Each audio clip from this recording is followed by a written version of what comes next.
Something a little damper here. I think that's honey. It's not syrup because there's no syrup in that hive.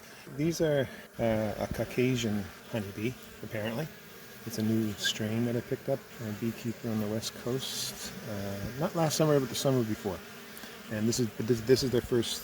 I had to spend the first summer just building them up. Well, actually, no, I didn't, because I got them near the end of the summer, so I didn't have time to build them up. So I spent last summer building them up into a fully established colony, and they're established now.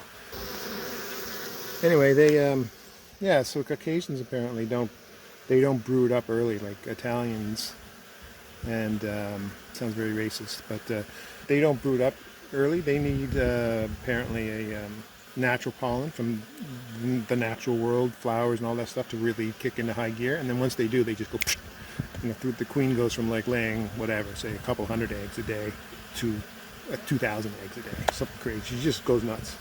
So that hasn't happened yet. So maybe that's why I'm not seeing as many bees in that colony. Like this isn't, look, like just check it out, right? Now this might just be exaggerated because they have a different bottom entrance. If that other hive had the same bottom entrance, they might be doing the same kind of thing. I don't know, but it's all good. So I'm here today to just put on some pollen patties, and I'm just using my cell phone this time. So I'm just gonna take these babies apart. Not even gonna take them apart. Oh shoot! I just realized something. And I'm just going to try something completely new and goofy that probably won't even work. I meant to bring some feeding rims, a little shim, and I forgot to bring them. And this is only like a 10 or 15 minute drive from my house, but I'm just not driving back. I'm just not in the mood to do it today. I got other things to do. So I'm going to try something completely new. That's probably not going to work, but that wouldn't be the first time. So these are my homemade pollen patties. It's fondant mixed with real pollen that I took from my bees last year. The ratio is 2 kilograms of fondant to 500 grams or half a kilogram of real pollen. So that's the concentration. I don't know what that is, but I think it's probably okay. I don't know. Anyhow, I forgot to bring the rims to make space on top. Because normally you put those on top of the top bars. And they just don't fit. They won't fit underneath my top bars the way I have my hive set up. They don't fit under my top bars unless I add a little bit of space with a rim, and I forgot to bring the rim. So here we go. This is a new one, and it's probably not going to work, but if it does work, wouldn't this be fantastic? Take a guess what I'm going to do. So this is the pollen patty. I'm just going to poke a couple holes and slits in the top of it. But judging by how many bees we got going on here, I'm guessing most of the bees are clustering on this side. So I wish I could get them out of the way. I'm not even going to light a smoke. I'm just going to do this. I'm going to slide. This is a thin pollen patty that I made myself. I pancaked them out like with a rolling pin. I'm going to just very slowly slip it in there. And I hope that they notice it. And I hope when I come back next weekend that they've eaten it all. And that's what I'm going to do. But I don't know, if I was a starving bee and I could smell this fresh, real pollen underneath like this, maybe I'd want to eat it all. I'm just going to squish it down a bit. I'm probably going to get stung in the face doing this. This is so stupid.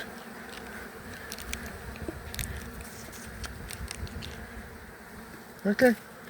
Well, let's see what happens.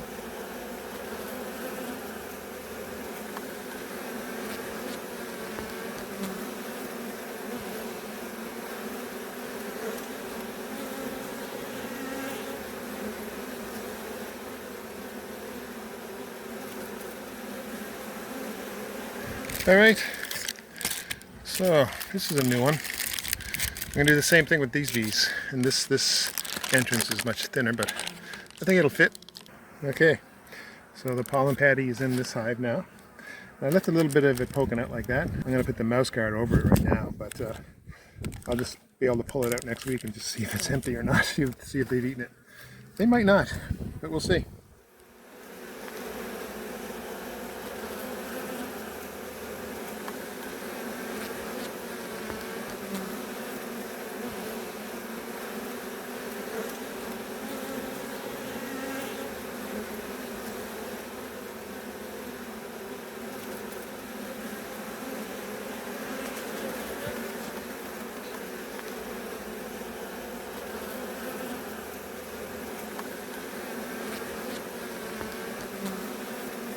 All right, well there's the pollen patty. So it probably won't work as well as having it on top of the hive, on the top bars, over the top bars, inside the hive, but you know, it's in there, so you know, maybe it'll work. This colony too is, yeah, I'm not going to post this video until, if I do post it at all, I won't post it until next week, and we'll see how this actually works out. But I like this colony too because the bees are as gentle as can be. They make a ton of honey, at least in this location, and they have no swarming impulse at all, no swarming instincts at all. Like they've been in conditions where they should have swarmed, and all my other colonies were producing swarm cells all over the place, and they don't swarm. So I love that, you know. So gentle, huge honey producers, no swarming instinct. The only trick is trying to get them to create swarm cells for the purpose of just, you know, propagating their genetics, which is what I'm planning to do this year. It could be tricky. The plan this year is to reduce this colony, put in some foundationless frames in the brood nest where the queen's laying eggs, and then just crowd the hell out of them. Just knock them down to like a single box. Crowd them until they just make swarm cells. And then pull out those swarm cells, cut out those swarm cells from the foundationless frames, which is easy to do when you have foundationless frames. And then just use those to create nukes or whatever else I want to do. Generally, that's the plan. I haven't actually worked it out exactly what I plan to do. Usually it's the circumstances that dictate how exactly I do things, because sometimes I just go, yeah, I need to make some extra queens this year, and then the weather's crap, or I run out of time, or whatever, you know, and so you just, you know, make do with some other quick and dirty plans, and we'll see how it goes. But anyway, this whole feeding the pollen patties on the bottom, that might not work.